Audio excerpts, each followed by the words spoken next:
Baik, selamat malam Bapak Riza selaku dosen pemangku dan teman-teman sekalian mahasiswa Perbanas Prodi S1 Manajemen. Saya Abdul Razak dan rekan saya di kelompok satu ada Pak Agil Faiz Rinaldi. Nanti kami akan menjelaskan tentang pengertian analisa jabatan dan metode analisa jabatan. Baik, eh baik teman-teman dan dosen pengampu yang saya hormati, kita masuk ke inti teori yang pertama. Untuk memahami analisis jabatan secara global, kita tidak bisa melewatkan pemikiran dari Gary Dessler. Dessler mendefinisikan job analysis sebagai sebuah prosedur untuk menetapkan tugas-tugas dan persyaratan keterampilan dari suatu jabatan serta profil orang seperti apa yang harus dipekerjakan untuk jabatan tersebut. Jika kita bedah lebih dalam, ada tiga analisis kunci yang ditawarkan oleh Dessler dalam definisinya. Yang pertama, fokus pada prosedur, artinya analisis jabatan bukanlah tebakan atau asumsi subjektif. Ini adalah proses ilmiah yang memiliki tahapan sistematis yang harus dilalui agar hasilnya akurat. Yang kedua, fokus pada persyaratan. Analisis ini bertujuan untuk menetapkan standar minimum apa saja keterampilan yang mutlak harus dimiliki agar sebuah pekerjaan tidak terbengkalai. Yang ketiga, fokus pada kesesuaian. Inilah inti dari manajemen SDM, yaitu mencari the right man on the right place. Kita tidak hanya mencari orang pintar, tapi orang yang profilnya tepat dan pas dengan kebutuhan jabatan tersebut.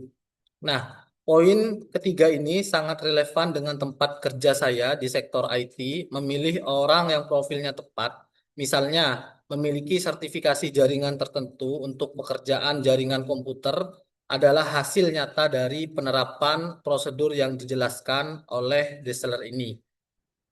Selanjutnya, mari kita tinjau dari perspektif pakar manajemen kenamaan asal Indonesia, yaitu Malayu SP Hasibuan.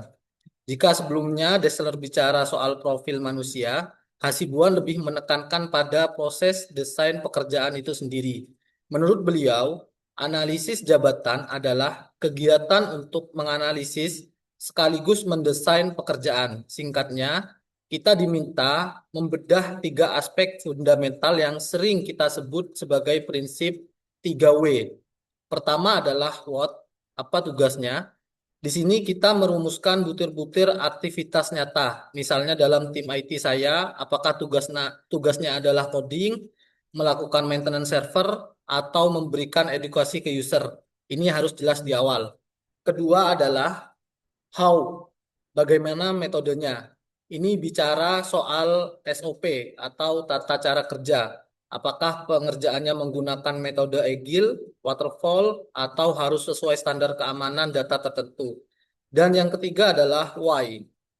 Ini adalah bagian yang paling strategis. Kita harus tahu urgensi atau tujuan dari setiap jabatan.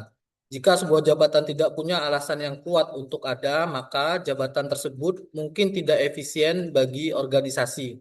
Jadi, teman-teman, melalui perspektif Hasibuan ini, kita diajak untuk melihat bahwa analisis jabatan bukan sekedar daftar tugas, tapi sebuah rancang bangun strategis agar perusahaan tidak salah dalam mendistribusikan beban kerja.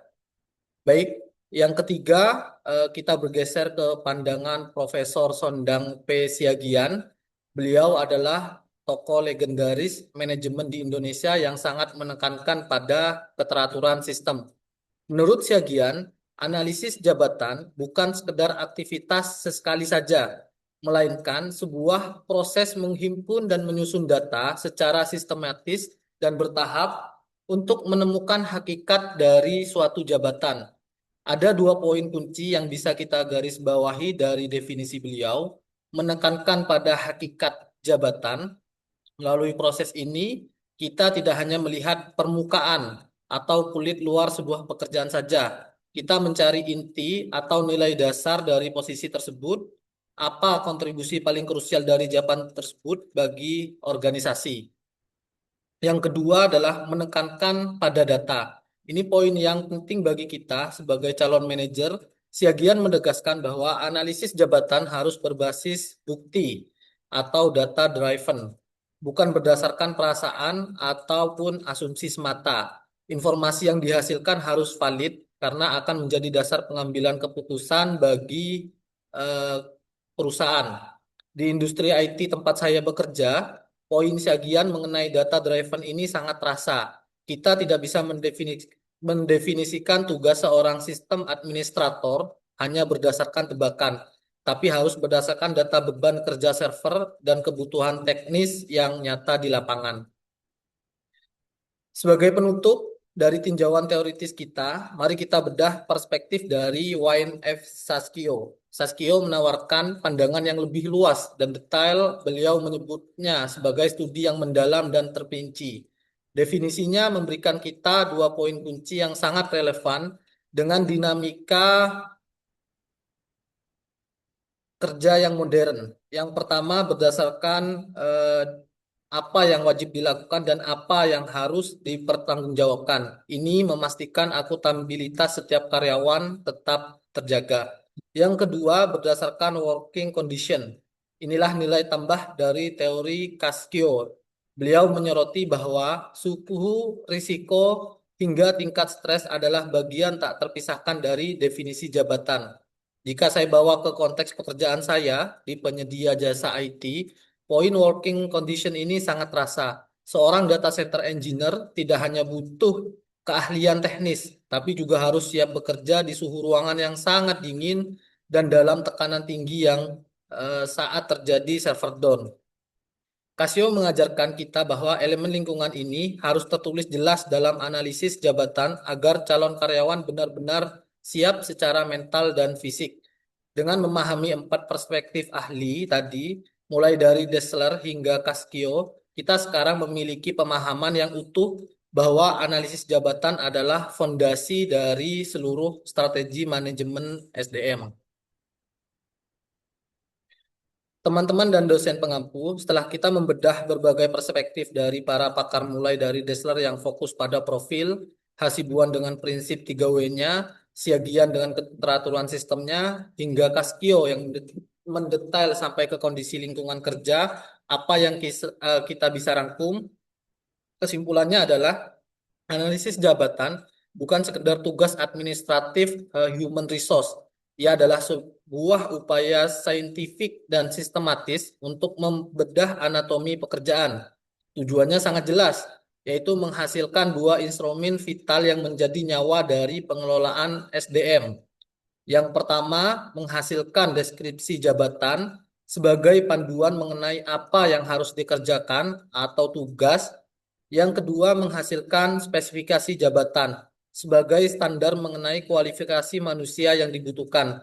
Seperti yang terlihat pada diagram di slide, analisis jabatan adalah langkah pertama, yaitu di sisi paling kiri dalam proses rekrutmen. Jika langkah pertama ini salah, misalnya kita salah mendefinisikan persyaratan di awal, maka seluruh proses selanjutnya mulai dari iklan lowongan hingga wawancara akan menghasilkan keputusan yang salah.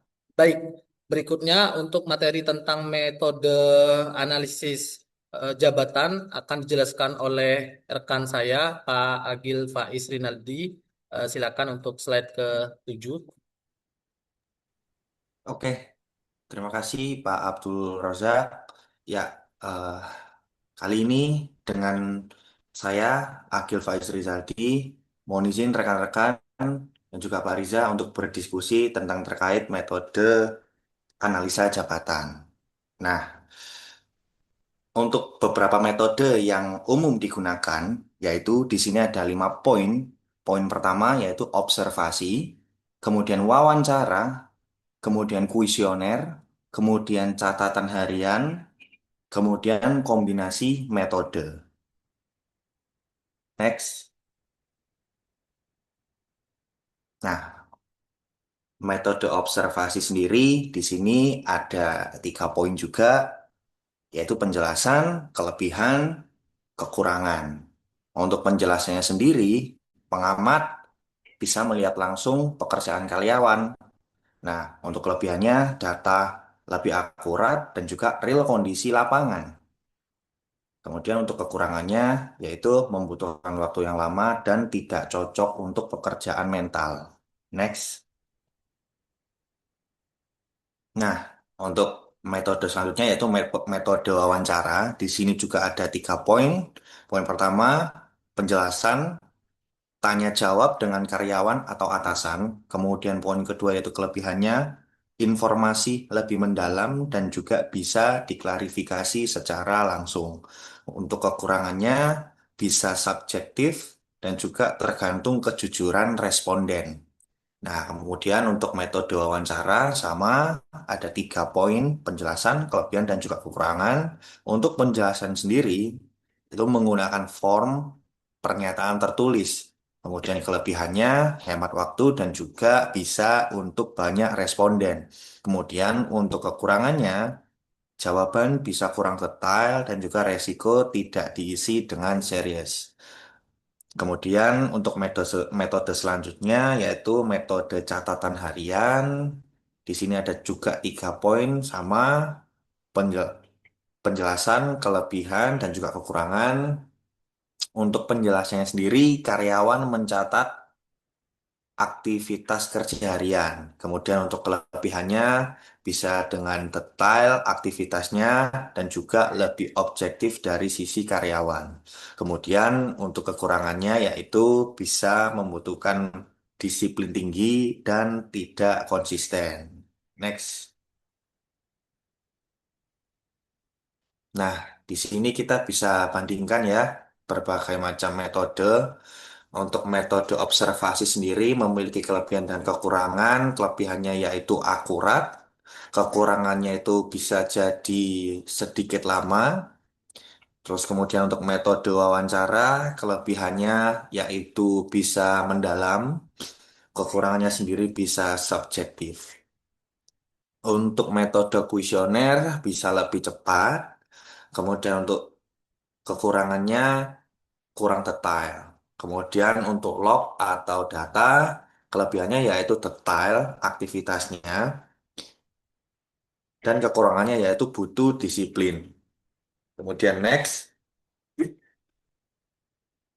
ya contoh sederhana mungkin bisa saya contohkan yaitu admin penjualan. Nah, memiliki job description, input data penjualan, membuat laporan dan juga job spesifikasinya yaitu minimal SMA atau D3, bisa Excel dan juga teliti. Kesimpulannya, analisa jabatan penting untuk pengelolaan SDM atau sumber daya manusia. Ada berbagai metode dengan kelebihan dan kekurangan. Kemudian pemilihan metode harus disesuaikan dengan kondisi perusahaan. Next.